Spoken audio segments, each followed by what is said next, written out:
I see this a lot in my ADHD clients. Before someone with ADHD ever starts a task, there can already be overload happening in the system.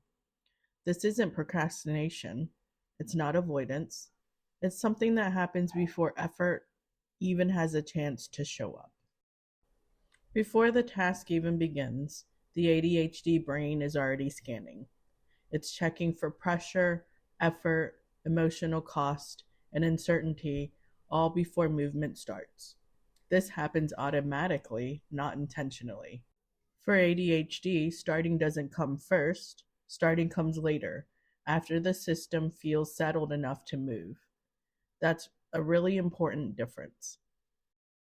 When that internal scan feels like too much, the nervous system shifts into protection.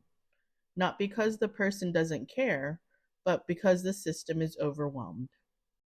Protection can look like freezing, scrolling, avoiding, shutting down, or disassociating. These aren't bad habits, they're nervous system responses. This is the shutdown response, and it happens before trying, not after. So then your nervous system overloads before movement even begins. That means motivation and effort never really get online. This isn't a motivation problem, and it's not a discipline problem, and it's not a personal failure. It's a regulation response. Your nervous system is trying to keep the person safe from overload.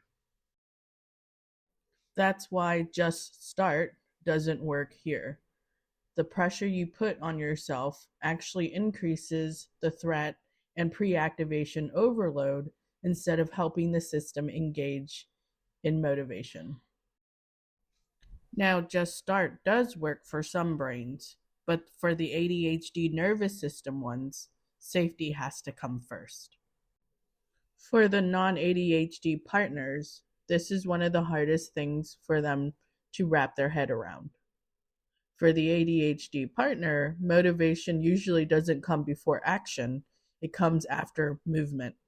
So waiting to feel ready often means never starting.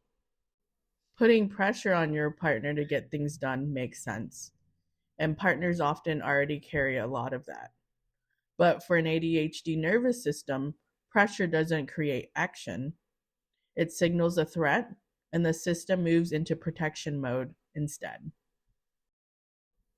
Most conflicts happen between couples because one person is focusing on finishing, while the other person's nervous system is just trying to feel safe enough to begin.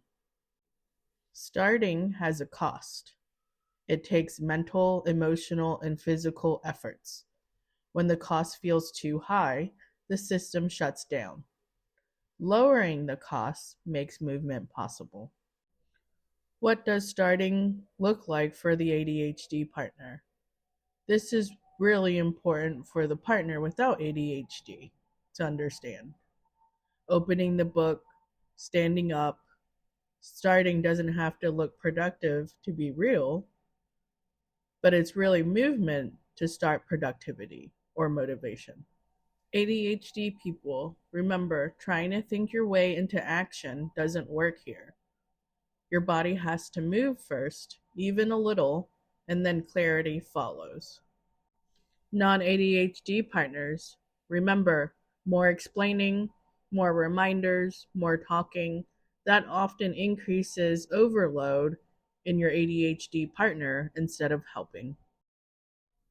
When the ADHD person says, I just can't, it's often not resistance, it's pre-activation overload.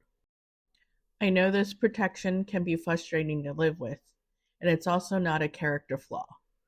So be very careful with the guilt and shame you carry because you're not living to expectations or following through with things that should be easy for you. Remember, your nervous system is just a little different.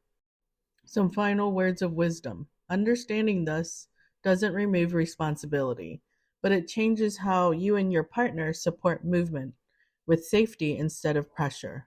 Let's reduce pre-activation overload. Follow for more content.